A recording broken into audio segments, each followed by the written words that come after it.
Hey everyone, thanks for joining me for Family Matters. Today I'm going to be talking about FASD because this week, this whole month is Fetal Alcohol Spectrum Disorder Awareness Month. And I do believe September 5th is FASD Day. So I wanted to just talk to you about what is it, how can we prevent it, and what we can do to move forward with this and spread the message. So thank you for joining me today. I don't think it's going to be a very long chat today, so thanks for tuning in, and hopefully you guys pick something up and can spread along the message as well. So let's talk about what does FASD stand for. Also, I should mention before I get started, sorry, backtrack for a second. I got all my resources today that I'm going to be going over from two specific websites. So one is canfasd.ca, which is Canadian FASD, and the other one is from Health Canada website. So both of them carry very similar content, obviously, but I will post both of those into the description of the video as well as our contact information for all of the sites that you might be closest to. So if you have any questions or concerns, or you want to get in touch with the staff about anything that you hear about today, you can definitely call or send us a private message on Facebook, and we will return your message as soon as possible. So let's jump into it today. So what does FASD stand for? So FASD stands for Fetal Alcohol Spectrum Disorder. So what is it? It is a lifelong disability that affects the brain and body of people who are exposed to alcohol while in the womb. So each person with FASD looks a little bit different, has different strengths and different challenges, and needs specialized supports to help them thrive in today's society. So back in the day, often we would hear the term FAS, and so a lot of people ask, what is the difference between FAS and FASD?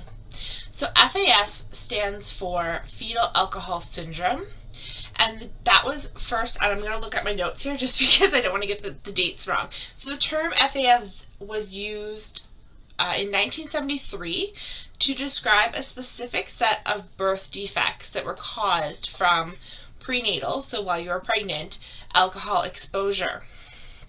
So in Canada, now we use the term Fetal Alcohol Spectrum Disorder, or FASD, to describe the range of impacts that can occur to the brain and body due to prenatal exposure to alcohol. So it seems to be more inclusive by calling it a spectrum because, like I said, everybody is different, everybody carries different strengths and different challenges. So it's not a specific type of syndrome. It's more of a spectrum. So let's talk a little bit about some signs and symptoms of FASD. So when you were talking about FASD, again, it affects people in so many different ways. Only less than 10% of the population will have facial features that are recognizable with FASD. And some of those things could be flat lips, their eyes are farther apart, a little bit farther apart, like a flatter forehead right here, and some other things. But a lot of people, like I said, only less than 10% of people show that. So there are a lot of people who are affected by alcohol and FASD who may not know that they have FASD because there's no real telltale signs. So some of the challenges that people might be facing when they may have FASD are things like being impulsive, maybe not understanding the underlying consequences to certain decisions, so not being able to think ahead about what those consequences might be to their actions. Sometimes they have difficulty focusing and they're easily distracted. Sometimes they can have difficulties keeping up with classroom work and learning. Sometimes they have challenges handling money, how to tell time. Sometimes they forget how to do something that they've learned how to do before. And sometimes just having trouble staying organized and planning ahead. So obviously, just because if you have one of these symptoms or signs does not mean you have FASD. These are just some common challenges that people who have previously been diagnosed face. They also have amazing strengths. I want to put that out there, that people who have people who have been diagnosed with FASD also carry amazing strengths. Some of them that are most commonly known are friendly, likable, affectionate, determined, hardworking, forgiving, non-judgmental, and caring. So those are some really great aspects of FASD.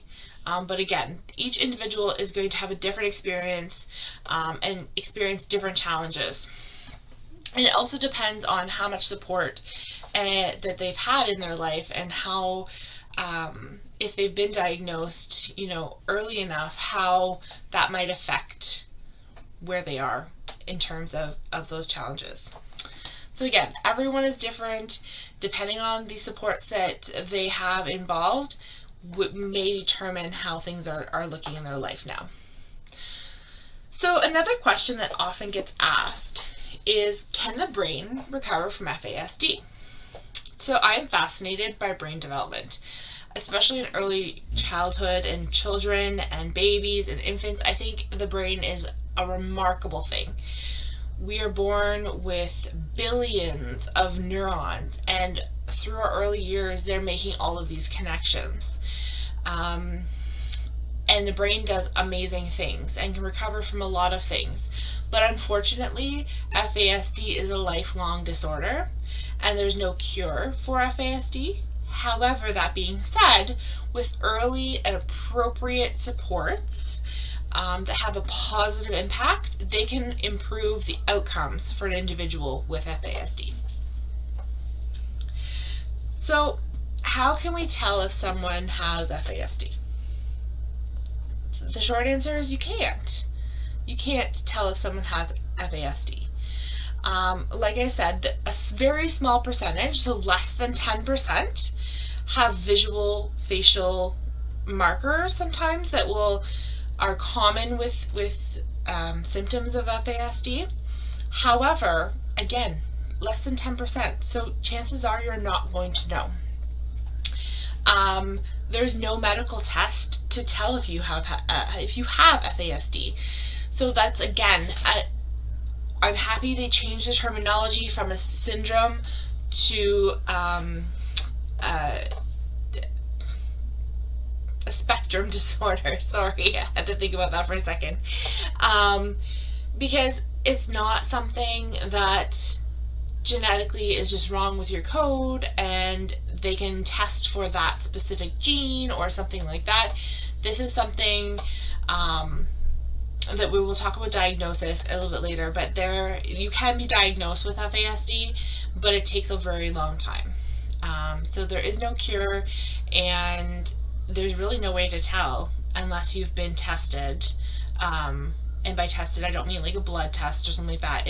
It's through like it's called a multidisciplinary team, and we'll talk a little bit more about what a multidisciplinary team consists of. So I'm just going to reiterate, the cause of FASD is exposure to alcohol to the baby while they're in the womb. If they have not been exposed to alcohol, then there's no way they could have FASD. So people think, oh, so FASD is completely preventable. Short answer, yes.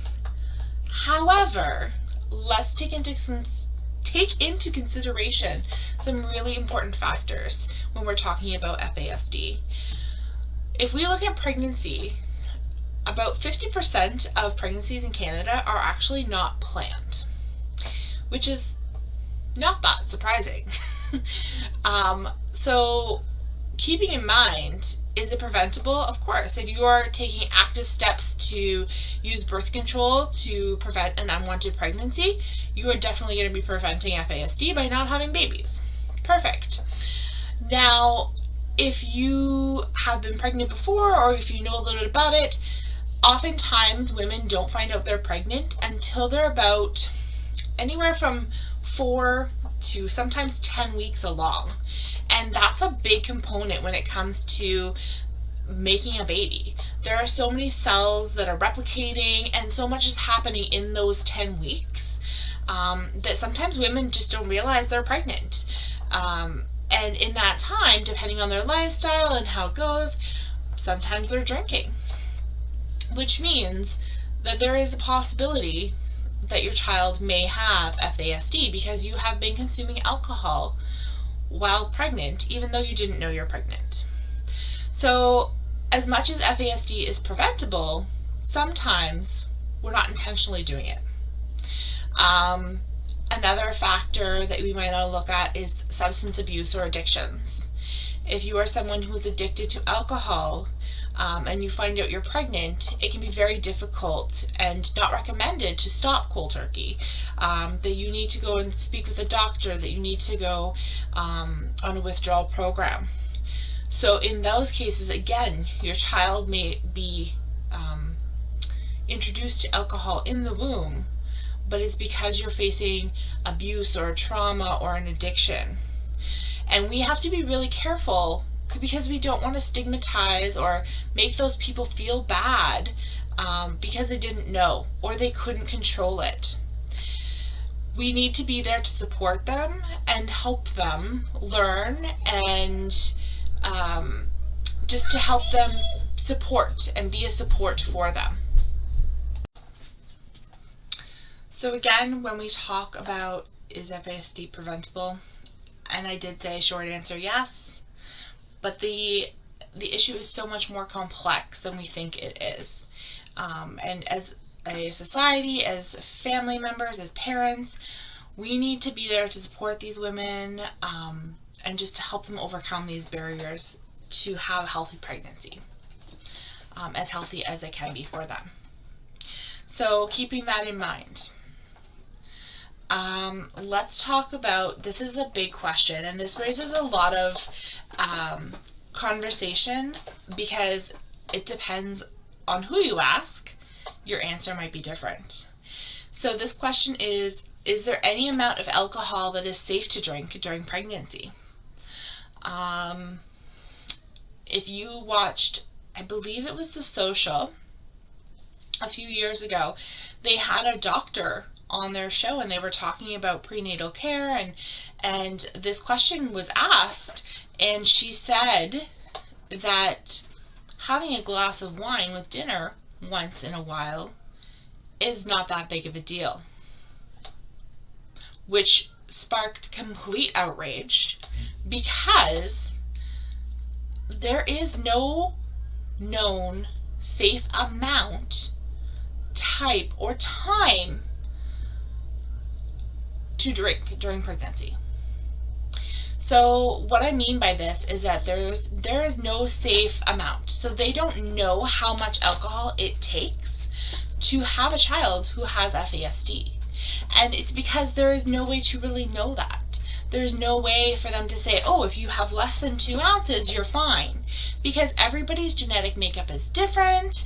Everybody grows a baby slightly different, right? And there's no way to know if you have 2 ounces or a 24-pack, if that's going to have an effect. There's also no safe time. And again, we say this because there is no safe time where your baby's not growing in your womb that is a good time to have a drink. Also, when we talk about the type of alcohol, again, any alcohol is not a good alcohol. So basically, what we can talk about and what we can conclude is that all experts can agree that the safest option is to not drink any alcohol while you're pregnant or trying to conceive. Because like we talked about before, when you're trying to have a baby, it takes a little while for hormone levels to get up for our pregnancy test to be able to tell us if we are pregnant or not. So if we are already pregnant and just don't know it, we may indulge in that drink, and that could be the factor. So while we're on the topic of trying to conceive, let's talk about the man's part in this. One of the questions people ask is, if a man drinks, can his sperm cause FASD? And this one is still under review, and a lot of research is still being done on this, because again, I've heard varying answers on this one as well. What we do know for sure is that a father's drinking habits can make a child more vulnerable to FASD and can contribute to FASD. And so by this I mean a father's drinking habits can often affect mother's drinking habits. So what I mean by that, if he says, oh, why don't you have a drink with me tonight at dinner, or maybe you want to socially drink together,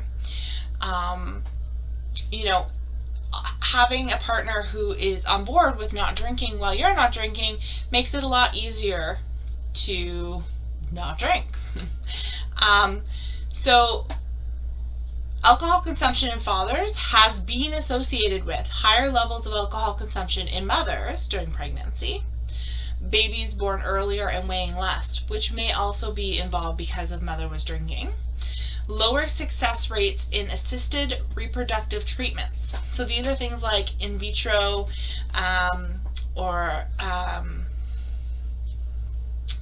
oh my goodness, what's it called? They're using a really technical term. It's called gamete intrafallopian transfer, or GIFT, and then higher rates of malformations and abnormal brain development in infants. And all of those are kind of related again because mother would be drinking during pregnancy. So we recommend, and I say we, it's off of the Canadian FASD website, that both fathers and mothers stop drinking alcohol if they are trying to get pregnant or are already pregnant. So women, it's a great reason to tell your husband to not drink while you are pregnant as well. But in all truth, it does make a difference. If you are already social drinkers and you're trying to conceive, it might be something to consider taking a break, taking a pause while you're trying to conceive. So, back to some more questions. When can you be diagnosed for FASD? So, technically FASD diagnostics, you can be diagnosed with FASD, I think maybe that's a better way to say it, at any age. However, it can be extremely complicated, and we're going to talk about what goes into diagnosis in a minute, because signs and symptoms can be really difficult to recognize in newborns, infants, and young children. So typically FASD is not often diagnosed until they're in school or they've even reached their teenage years. Which is a little sad because there's so many support systems out there. There's a lot of extra resources that if you're if you have a diagnosis that you're able to access.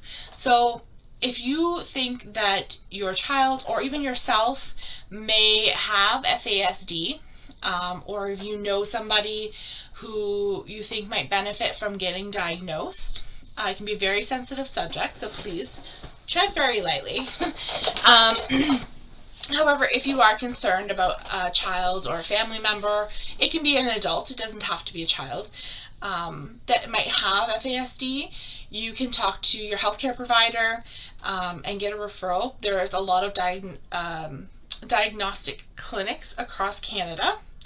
And so this is where you're going to get a multidisciplinary team. Remember I talked about that? So this is going to mean you're going to meet up with several different professionals, including pediatricians, if you're a child, a psychologist, speech and language pathologist, social workers, occupational therapists, and clinic coordinators. So they're going to work together as a team and run a lot of different tests tests, to determine whether or not you fit this diagnosis. Another big part of the diagnosis is mother's involvement. So if we talk about that stigma again, how people don't want to disclose that they may have been drinking during their pregnancy because it sounds like a terrible thing. Like, how could you do this? How could you drink while you are pregnant? And let me remind you, a lot of women who get pregnant don't know they're pregnant until much further along. And then we have the issues of abuse and trauma and addictions that we're also dealing with. So take a second and realize that, you know what, sometimes things happen, and women don't want to come forward sometimes. So it can be harder to get a diagnosis if women aren't truthful about their pregnancy, and sometimes we don't know the history of the mother.